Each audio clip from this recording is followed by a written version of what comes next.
like this crowd. I'm very excited tonight to be able to sit here and have a conversation with a really good friend of mine and an incredible, talented designer that I have had so much respect for my entire career. And she has been such a triumph and such a force in this industry that today I get to sit here and talk about the release of her first and new and amazing book. But before we start, you guys give it up for Tory Burch.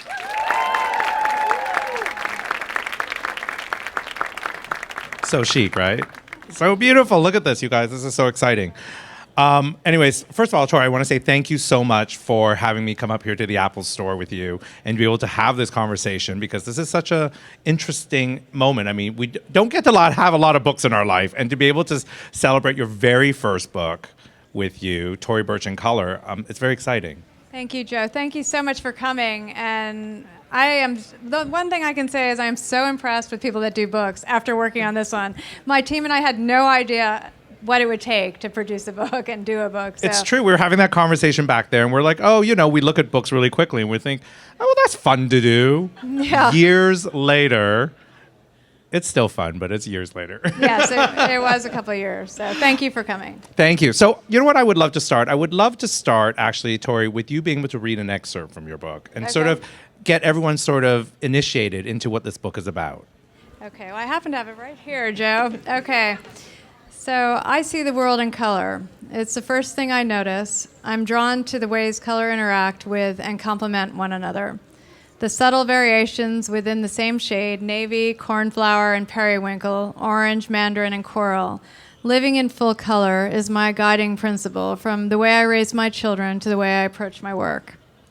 Huck Finn meets Andy Warhol is how my brother Jamie describes our Kodachrome childhood.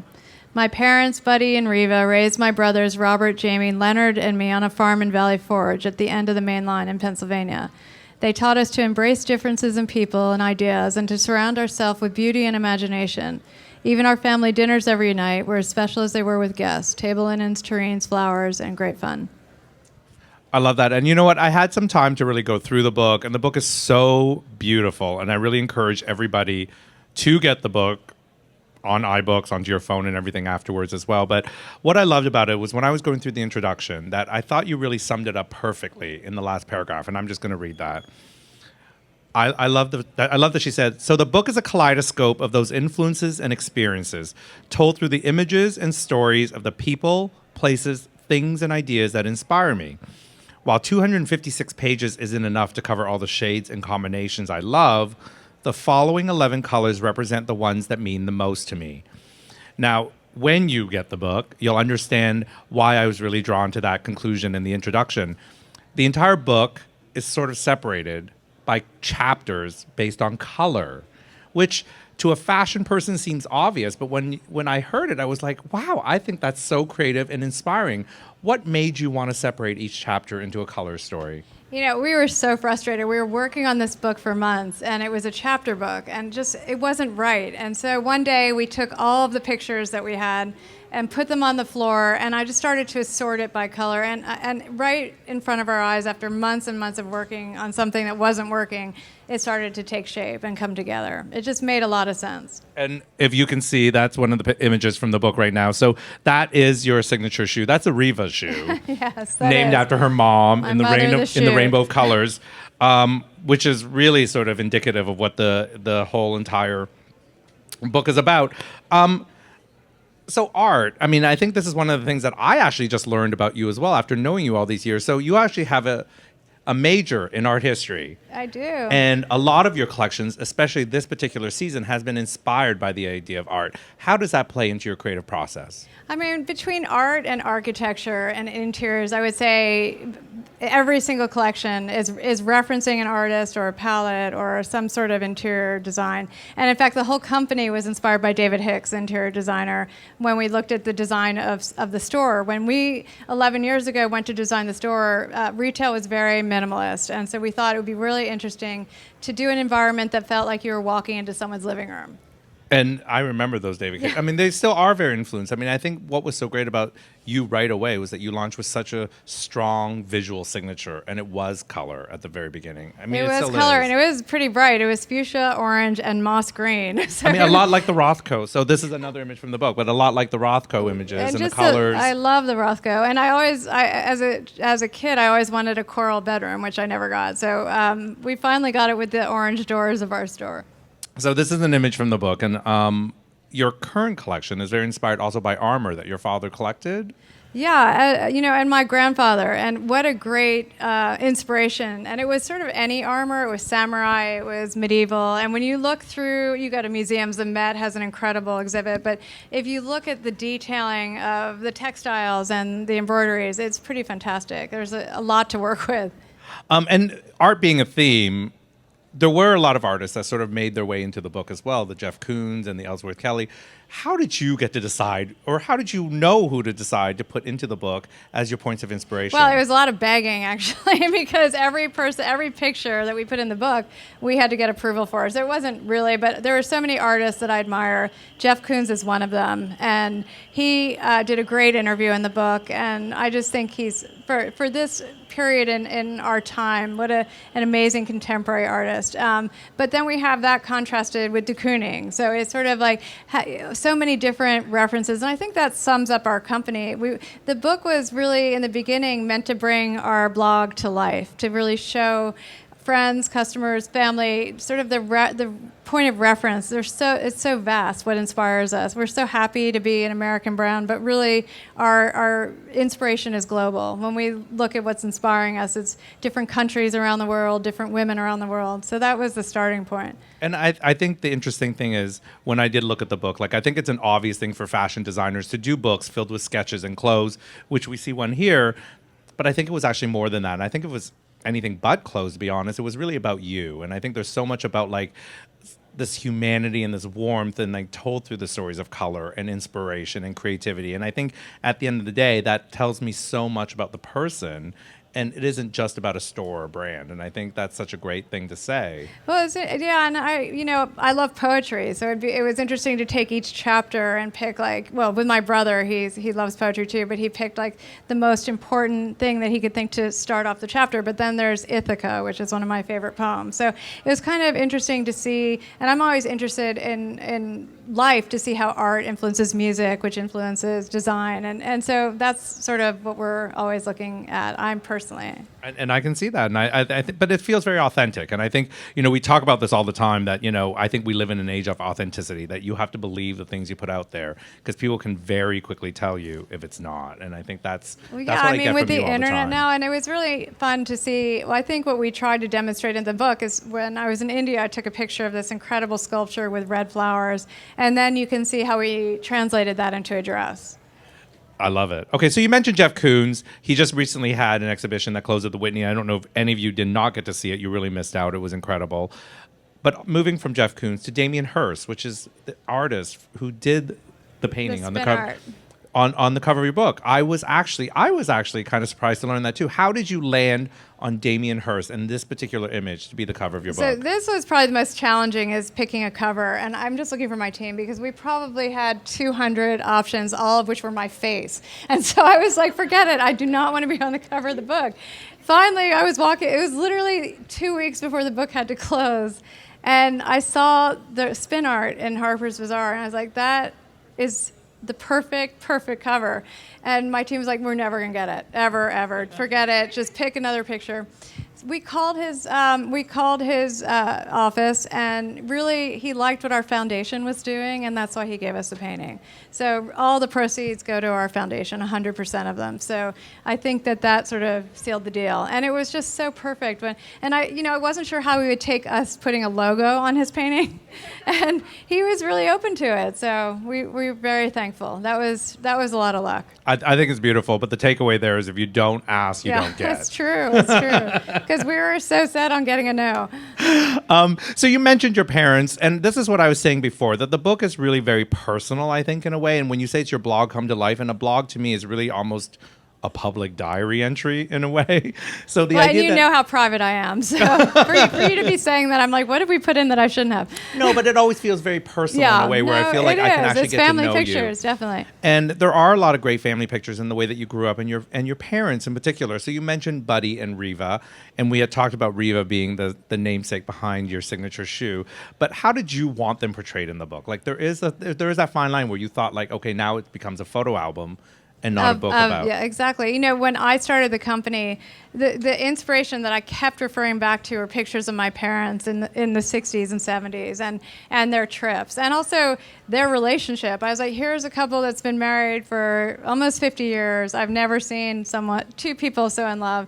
But then I was looking at pictures to Greece, pictures to Morocco. They honeymooned in Morocco 60 years ago. So it was another time. It was so effortlessly chic and not contrived that I would say, that if anything, that was the start of the whole company. So I definitely had to reference them a fair amount throughout. No, of course. But you really talked also a little bit about growing up on Valley Forge, which is a farm. A farm, yes. So what was life like on a farm? I can't personally picture Tory Burch on a farm. Are you kidding? No, but you did. But what is life on a farm like? It was heaven, honestly. I mean, I had 3 brothers. I was a complete tomboy. That's my house. But I was raised with my parents really caring about family. And I would say my mom loved to celebrate holidays, any holiday, basically.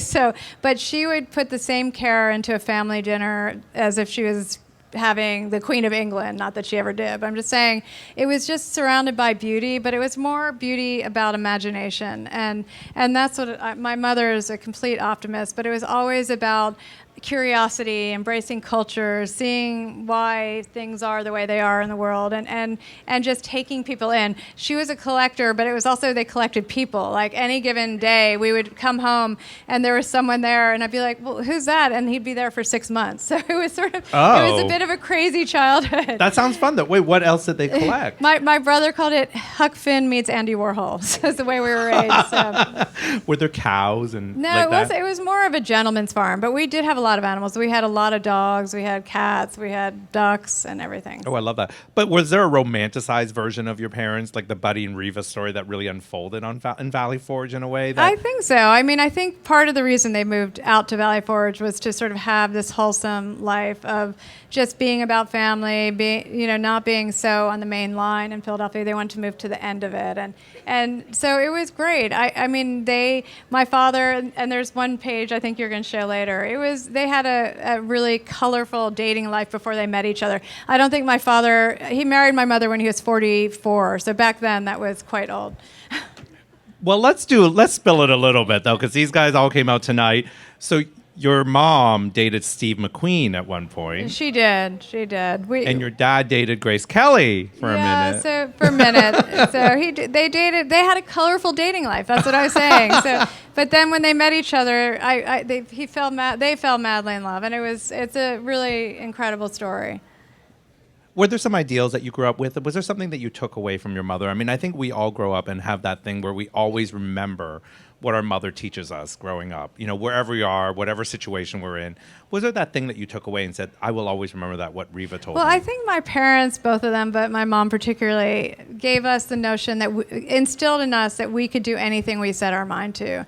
And I was talking about that today, and sort of the man versus woman in the workplace. That was the question to me. And I said, I grew up with 3 brothers, not knowing that gender would have any effect on us in the workplace. And my mom really instilled that I could do anything I put my mind to, my brothers could. So it was all about optimism. It was, she said negativity is noise. That was a big comment they always made. If there's noise out there, you just have to thicken your skin and move forward. But that was a big thing for you in putting together the book too. And I asked that because I remember going through it, and there was this incredible advice from everyone from Christy Turlington to like Mindy Kaling. Yeah. That was just things that nuggets that Do they you know took how away I met from their Mindy? mom. Mindy and I met because she tweeted at me, and I tweeted back. She was a Twitter friend. She was a Twitter friend. That's really kind of embarrassing, but then we became friends on Twitter. I have Twitter friends, and she friends has the too. funniest tweets out of any person I've ever. Oh no, I can just literally be laughing to myself, Yeah. sitting on a subway, and people will look around and So I stop laughing. But yeah. But why is sharing advice so important to you? Why did you feel like this was an important part of the book? That you wanted to share not just your advice, but from different women and important women and people who had something to say? Well, I really thought about who did I admire, and my team and I pulled together lists of people that we had so much respect for, people that we really, really admired. And it could be Christy Turlington for the work she's doing, or Hillary Clinton, or Arianna Huffington. But it's also people, Dina Powell, who runs philanthropy at Goldman Sachs. So it's just people that I think are doing very interesting things. And I always love advice. I mean, I'm an information gatherer. When I started the company, I got a lot of advice, but then you have to have conviction and you have to really go with your own personal instinct. But I also love advice from different people, because Yeah. I always think when the minute someone else tells me something, I think, oh, that's so obvious. I don't know why I just didn't see it. And I think it's nice to have that sort of objective party come in and just be able to help you sort something out. Well, it is, and they're not so close to the situation often. Which is kind of great. It is. And of course, I'll get this up here in a minute, but yeah, you may have asked me for advice. Oh yeah, and Josie. Incredible advice. plug. But no, but I thank you for including me. I feel very honored, to be honest. No, it was a lot of thought of just really people that are doing extraordinary things. Guys, I'm on a page with Charlie Rose and Marissa Berenson. I think that's pretty amazing. But sorry, I got off track. I got so excited. But I want to get back to Tory Burch, the company, though. So I know recently I learned that, you have just celebrated a 10-year anniversary. What was that like to launch a company? Did you think you would be here today with this type of empire that you do run, in a way, and really sort of inspiring so many different women to be able to get up and do it? Yeah, so if you asked me where I would be 12 years ago, I would have had no idea. And that's the thing. I took time off after working at LVMH to be a mom. I had 3 boys under the age of 4, and I realized it was one of those tough decisions that a career was so important, but I couldn't do both. And so it was during that time that I came up with the concept for the company. And one of the ideas I had that was part of the business plan was to start a foundation. And if the company were to be successful, a foundation would be part of the DNA and the fabric, knowing that we'd have to build the company first. But I had no idea. The 5-year plan was 3 stores, I believe, and it turned out very differently. And I was actually giving this advice to someone the other day when they were saying, oh, what do you think? And I think, have a plan for your life, but be prepared to throw it out, because the detours are always the best thing going for you. And and also move with the rhythm and the waves, because you just never know what comes your way. And certainly I couldn't have imagined half the things that have come my way, good and bad, over the last 10 years. But there's a picture of you and your team right there. How do you go about finding the right team? What kind of values do you really look for in people when you are putting your team together? Bridget, who works with me, she was president of Michael Kors when she came to interview with me out of my apartment. And she told me that everyone in her office told her she was committing career suicide. And I said, this is the type of environment. I want to have a non-bitchy fashion environment. I want to, and I use that word, we still use it when we interview people. And I said, I want to have a place where I was thinking about women, because being a mother and trying to balance a career was very tough. So I thought we need to create an environment where women can come and work. It's not about clocking people in and out. It's about the quality of work. And people can go for a lacrosse game, a doctor appointment, and we're not that concerned. That said, we do the same for men. It's not we need to have men part of that conversation as well. And so that's sort of the non-bitchy fashion environment was key. I love that. Now, listen, you guys, you laugh at that. It's actually a big thing in this industry. So it's I do know, and I think I want to cultivate a fun environment, because that's what fashion should be. Fashion should be fun, and a lot of times it isn't. And I think when you do see it, you really respect it. Well, and when people are happy, they give their best work, and it's pretty simple, that concept. I will attest to that. Her entire team is standing against the wall. They are all some happy. of the most, well, some of them, but they are the most lovely people I have ever worked with in anybody I deal with. And I'm not just saying that because I'm sitting up here. I am honestly telling the truth. But I want to ask you about your store. So talking about 10 years, take yourself 10 years back. You're getting ready to launch. You're going to open your first store. I mean, that is a big monumental moment for any designer. What is that like for you, that night before you open your big store? So my 3 stepdaughters and I worked through the night. The doors hadn't arrived, so we opened the store without the doors. We had a party during, it was 2004, February, during Fashion Week. So we invited press, out-of-town press, friends and family, and from 10 in the morning till 6 at night, we realized that maybe we were onto something, because I would say 90% of our inventory was sold. And I think what happened is that we hit a white space in the market.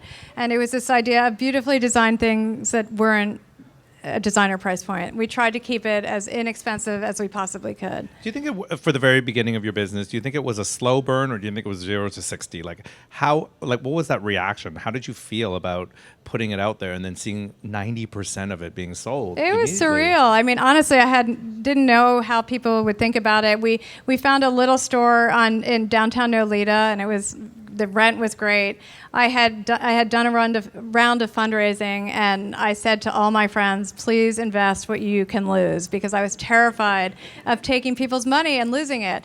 That said, 120 people invested in our company that first time. That's amazing. And they could invest as little or as much as they wanted. So, and look here, 10 years later. Yeah. But you also did that, as you said, being a mom. So you had your 3 boys, your stepdaughters. You took time out being a mom, but then you came back and doing this. And I think for a lot of people, we go through this conversation all the time, but is that a difficult balance between being a mom and being able to go to work and get it done the way you want to get it done? Yeah, I mean, it's my hardest challenge, and I think it's a challenge for everyone. You have to make priorities. My boys come first. They know that. Although they told me the other night they'd prefer me to start working more and traveling more. They just turned 17, my twins, and they think I'm around way too much. So I hope they're kidding. But, I feel like I am a very hands-on mom, and to me that is super important. So once I'm a great mom, in my heart, I can be a great CEO and designer. And it's not easy. It's very, very tough. So then how do you draw the line? Because you're so active on social media, and we had this conversation before, but is it hard to sort of police the kids and at the same time being able to run a business? Like, it's kind of interesting. Teenage boys, it's not an easy thing. Yeah, it's very hard. You can imagine. I mean, teenage boys, they are a handful. But they also said, what do I expect out of teenage boys? That, they are, but they're great kids. And no, I mean, I wouldn't trade any of it. So. And are they interested in this business? Do you see them running this That's business? That's my little one. They have not shown me enough interest at all, or any interest, and that's fine. I think they're very interested in music, and they're teaching me a lot about different kinds of music. I love it, but no, not as of yet. Although my son Nick started to intern for us a little this summer, but we'll see. Oh, it's coming. Oh, they're the boys. So cute. I want to talk a little bit about the foundation, and I know you have brought it up several times, and I love for people to really understand and hear the philosophy behind the foundation, because the proceeds of the book also benefit the foundation. Yes. And I think it's such an incredible cause, but I love for everybody to sort of get your Yeah, take so on our it. foundation supports women entrepreneurs, and we give women access to low-cost capital, entrepreneurial education, and mentorship. And with Goldman Sachs, we started a mini business school 9-week program, which is very exciting. I never went to business school, so I realized some of the challenges I had and some of the things I just never learned. Bank of America, we partnered with last January. And what's exciting about that is now we have the capital to give out. And we have to find the entrepreneurs that really need to borrow that capital. And so that's something that's going to be a big strategy. They've committed to $10 million. And once we give out the $10 million, they will continue to give depending on the need.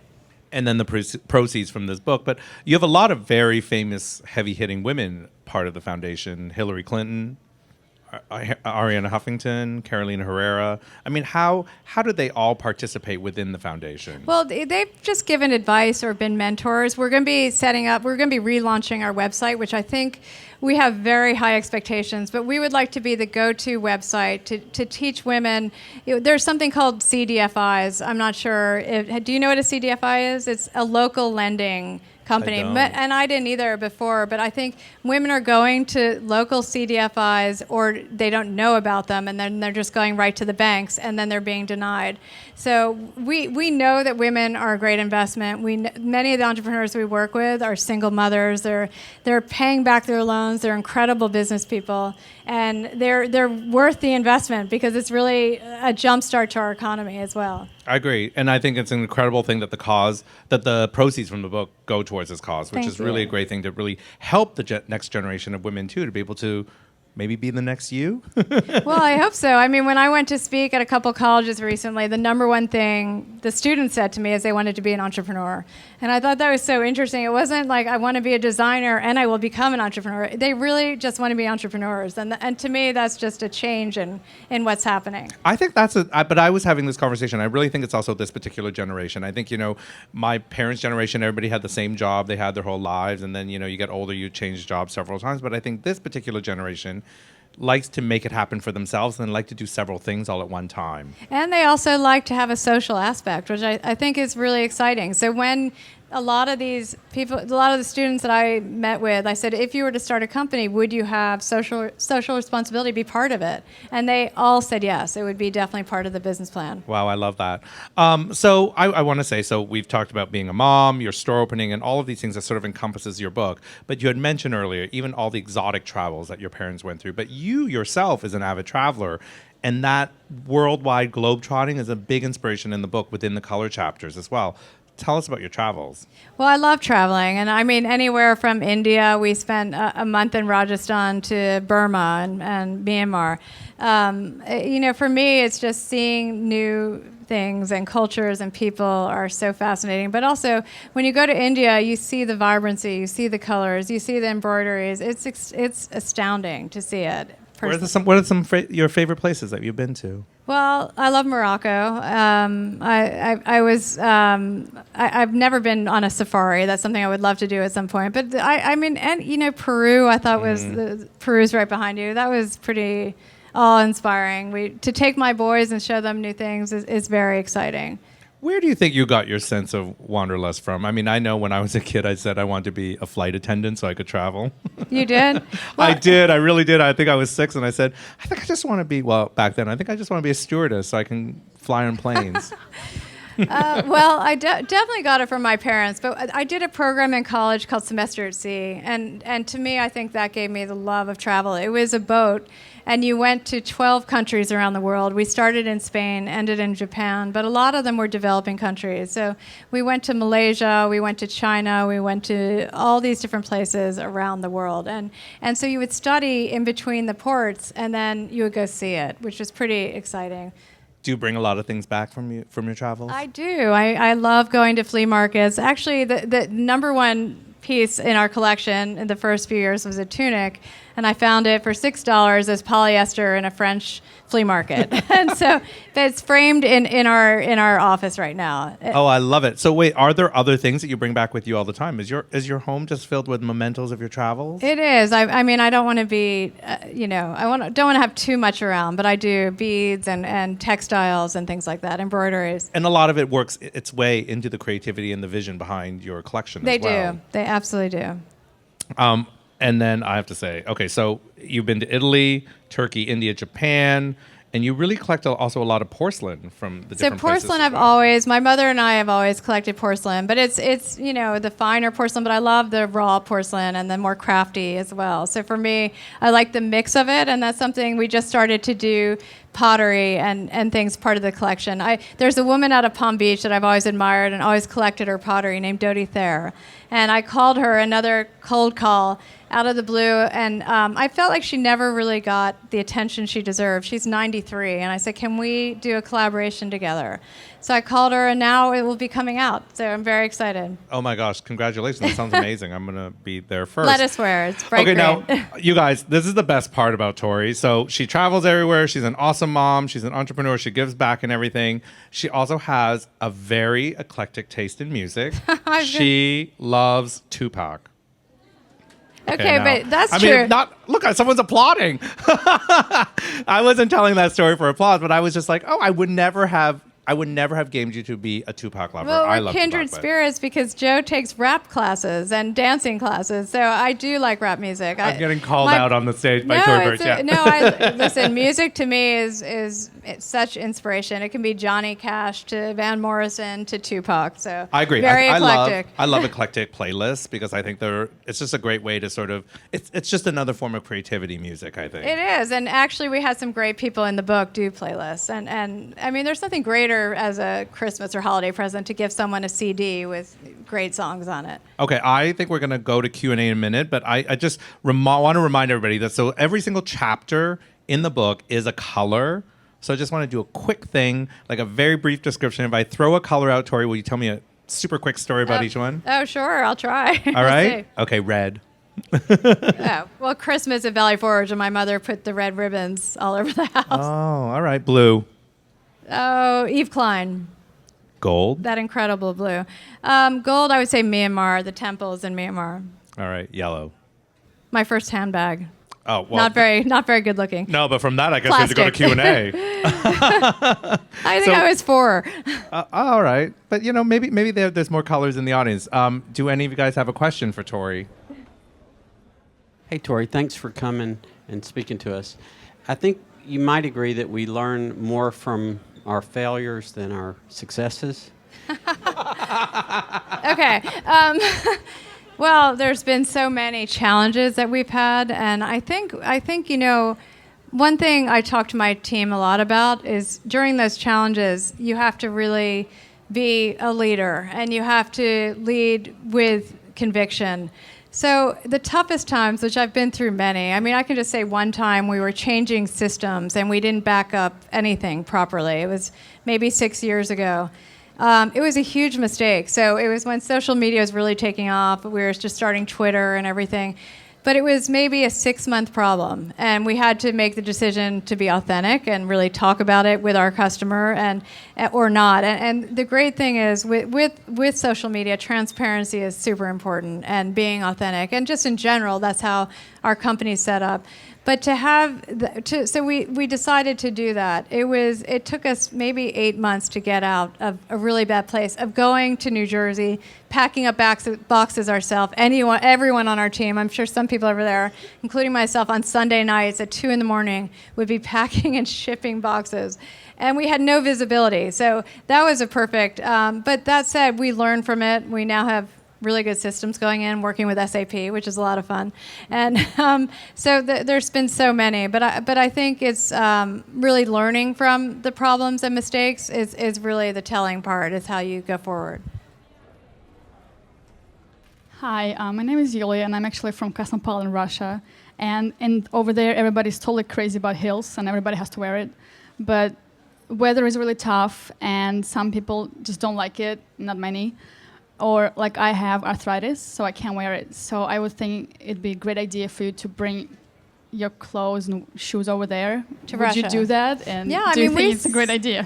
No, we do sell to a store in Russia, and I do feel that we will. I actually met with people this round of fashion shows to really think about distribution there. So I think definitely. And we have great boots and that are flat, a lot of flats. So, yeah.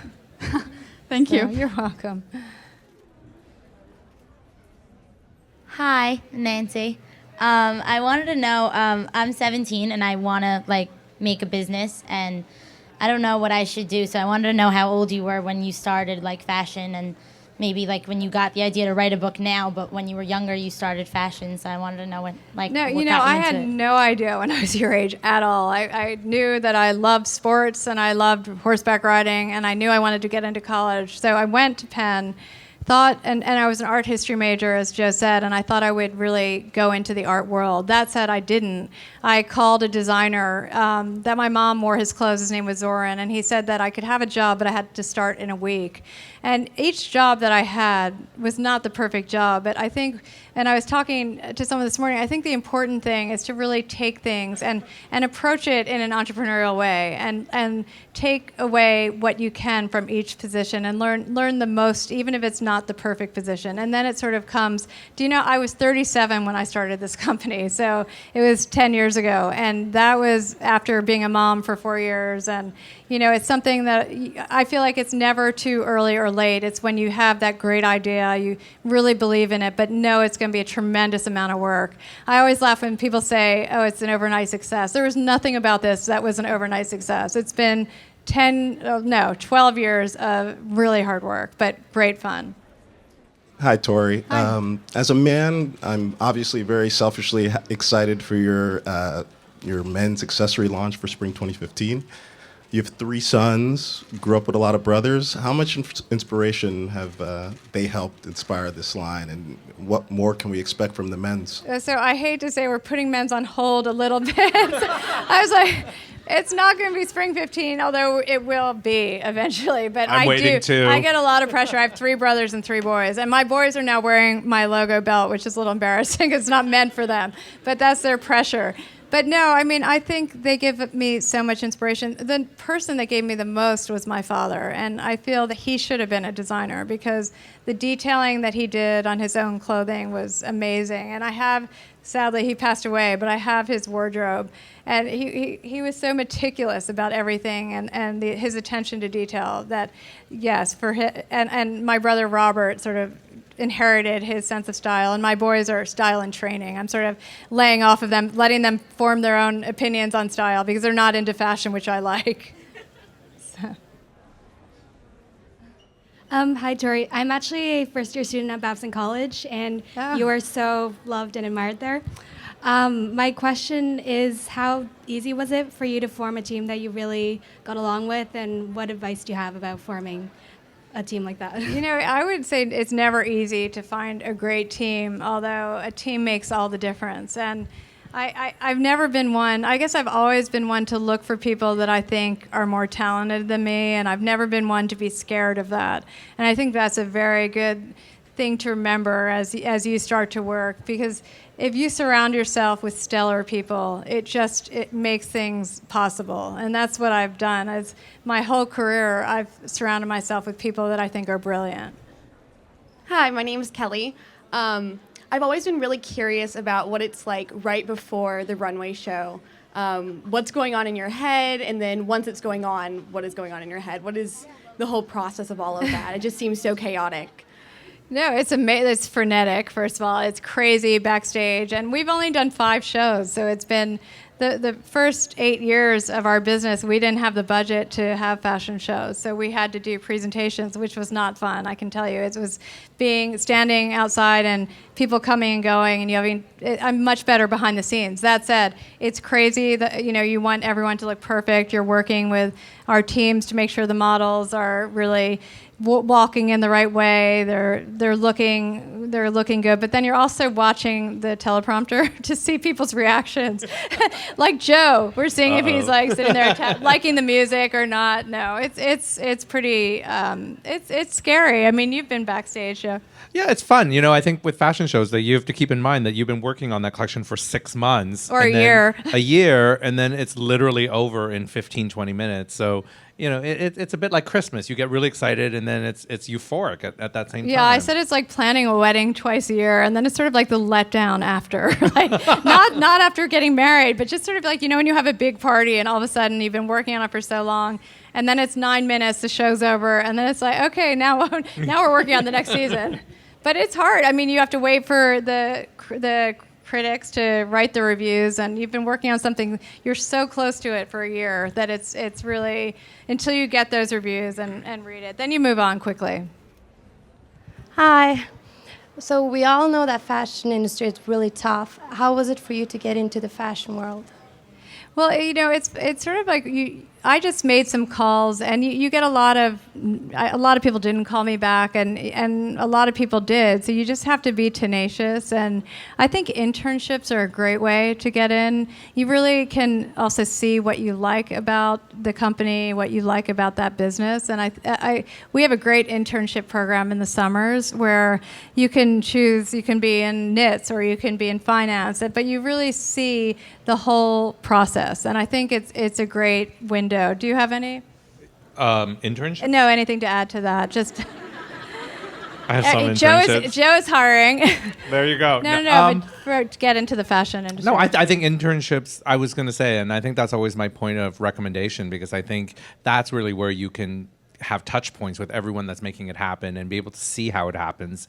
And I think we all, especially, when you're starting out, you have a romanticized idea of what fashion is, but when you actually get there, it's not really what you think. So it's fun to do internships and try different things out. So if you are rotating to different departments, you actually discover things you never knew existed that could actually be something you're really dedicated to. So that's really my biggest recommendation for anyone who wants to break in the industry. Yeah. Hi. When you first started, was there any point where you're like gonna quit and stop because it was getting too hard, or like any time where you're just like, this is too much, I don't want to do it? There were many times like that, and I have to say I'm so glad I really Stuck it out. pushed through. But when I first started, I had, as I said, I had 3 boys. I would put them to bed, and I would be falling asleep on the phone with our office in Hong Kong at 4 in the morning. And I would say that was probably for 3 years. So it was not a short process. But then you face unexpected challenges. And being a private person, it's very hard to sort of put yourself out there but not. And what is that balance? And how do you protect your family? And how do you put enough out there that works for you but also is helping the business? So it's always that fine balance for me. And that's something that there were many times. But you also have a great team that you're starting to amass and put together, and that other people count on you. So you sort of I'm happy that I never listened to those feelings. So that's If it. it's not hard, it's not worth doing, right? Yeah, that's true. If you're not dreaming big enough, that's what we were saying. If you're not, you have to dream and then You know, you try always it. got to run that extra little bit just when you think you're done. It's everything in life. Yes. I think we're done with Q&A. Oh, thank you. Thank you, I Joe. thank you, Tori. Thank you so much. And thank you to everyone at Apple for hosting tonight. you, Apple. And don't forget, everybody, please get the book on iBooks, Tory Burch In Color. You're going to love it. It is one of the most beautiful books, both to look at and to read. So get it before you leave. Get it on your phone. Get it at home.